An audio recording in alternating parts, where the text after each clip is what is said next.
and welcome back to Green Pro. Today we're going to go over basic record keeping within your Easy MCS dashboard. So when you log in, you've got your main dashboard here with your company details, most recent newsletters, your notification center with any platform or document updates and any upcoming renewals from any previous records you have completed. So if we go into our records folder here, we're going to focus on two records today. These are customer complaints and personal skills and training matrix, which is your installer's qualifications, making sure that those records are kept and up to date. So if we start with R06 customer complaints, when you first click into this, it will be empty.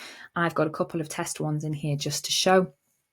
So when you're ready to add a new complaint, you would go to add new up at the top here, and then you're got all of these different fields you can fill in. So it is quite extensive, but none of these fields are required. So if you don't want to fill all of this in, then that's absolutely fine. But we would recommend having at least a customer name and a date of complaint, just so that when you're looking at the list, you can identify what complaint is what.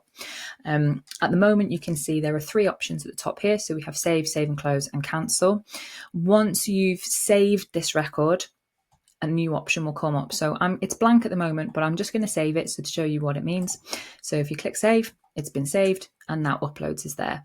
That means that you can now upload evidence that correlates to this complaint. So rather than you watching me type in all of these boxes, I'll go to one I saved earlier. So if we go into view for this one, as you can see, I've filled in quite a few of these fields, but not all of them, because a lot of this information is also taken in the complaint form. So the first thing you want to do is create the record. So here is the record of the complaint that you've received. For more detail, you then can fill in the customer complaint form. So that can be completed once you've contacted the customer and spoken to them, or while you're talking to them, whichever method you usually use. But you can find the complaint form either in projects in the in-house tab, or just in forms of your QMS directly. And it's F11, so that's the customer complaint form. You can download the latest version clicking this button here, and then fill in all the information and save it. So if we go back to records, I'll go back into my latest complaint. And as you can see, because I've saved it, the uploads option is now there. So I'm going to click into here and I'm going to add file. So once you add file, it's going to ask you what's the type of document that you're uploading. Is it a document or is it an image? So I'm going to select document, and then I'm going to go to choose my file, and I'm going to select the most recent customer complaint form that I've just completed. So I'm going to add that to there and click upload. And what that does is it adds that file to my list. It gives you the date that it was uploaded and the time, and so that you can easily see what's the most recent version of any document, particularly if they're the same document within that list there. You can also, if you upload photos, particularly if this is an installation related complaint, you can take photos of any damage or any issues and upload them here so that they're always correlated with this particular complaint. Once you've added all the files that you need, just keep adding files until you're done. You would return to the record, and then you can save and close. Once the complaint has been resolved, you can also add in a closing date there as well. So when you're looking at the list, you'll be able to see which ones are still outstanding, which ones we've finished.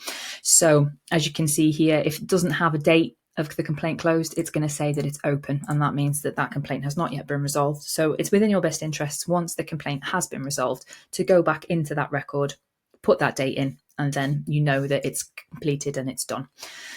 For an overview of all of your complaints, particularly if you're asked for them by an assessor, by MCS, by your consumer code, for example, there's this button up here, which is print log. This will arrive once you've got at least one record in this record. So if there's none in there, that would be a blank PDF.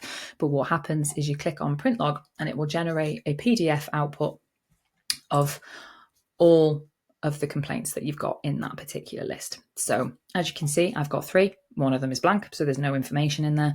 But the other 2 that I've completed has got the data that I filled in that record. So it's just a little overview.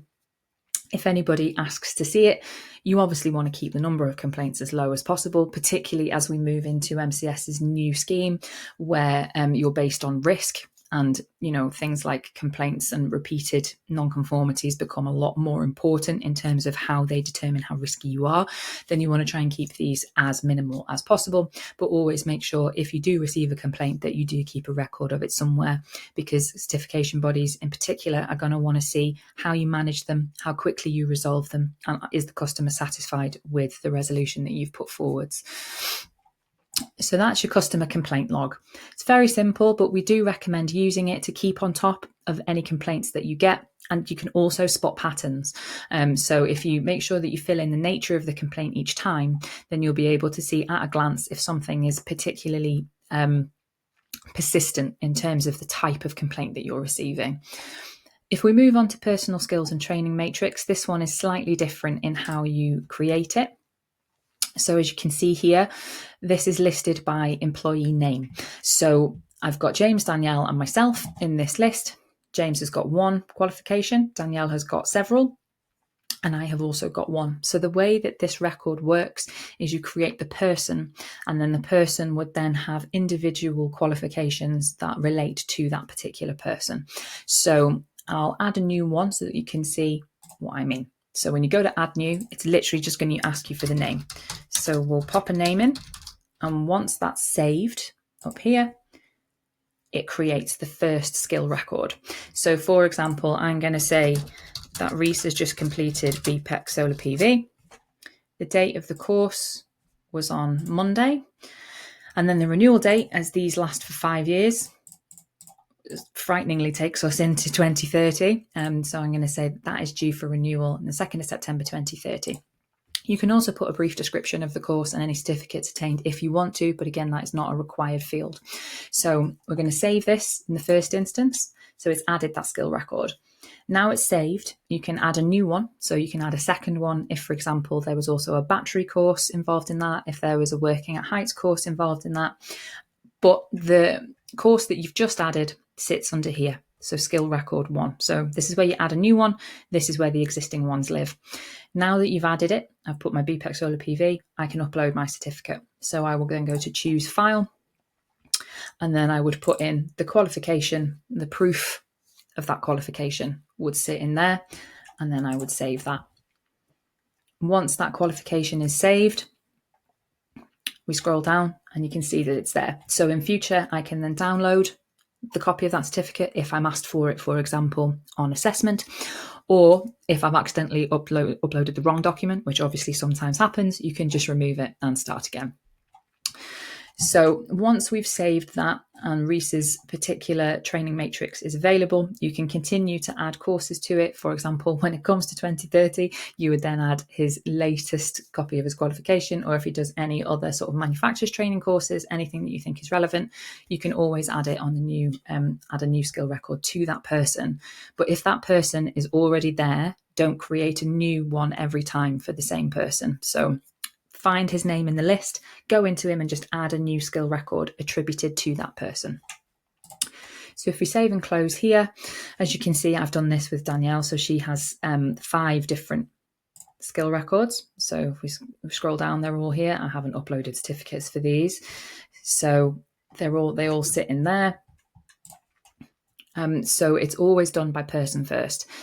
It does say employee name. That doesn't actually mean that the person has to be an employee. It's just the installer. So if the installer is subcontracted to you, if your nominated technical person is a subcontractor in particular, but any person who does any installation work for your MCS business needs to have, you need to have a copy of all of their qualifications. And this just is the simplest way to keep them all in one place. If you, for example, cut ties with somebody, whether it's a subcontractor or whether an employee leaves the business, then you can remove the record if you want to. But what we would say is, particularly for the 6-year period where you have to keep installation records, you're going to want to keep evidence of those people to make sure that when they did the installation at the time, they were qualified to do so and you can prove it. So we would just say to keep this, it might end up being a really big list, but it's better to have them than to remove them and not be able to get them back, particularly for that 6-year period after the project has been completed. So in the same way as the complaints record works, we'd go to print log. That downloads a PDF. And then you'll see that in the PDF, each page is a person. So there's enough space on this for Reese to have several different qualifications under his name. But each different page is headed with that person. So as you can see, the 4 people in my particular business all have a page each, and it lists what their qualifications are.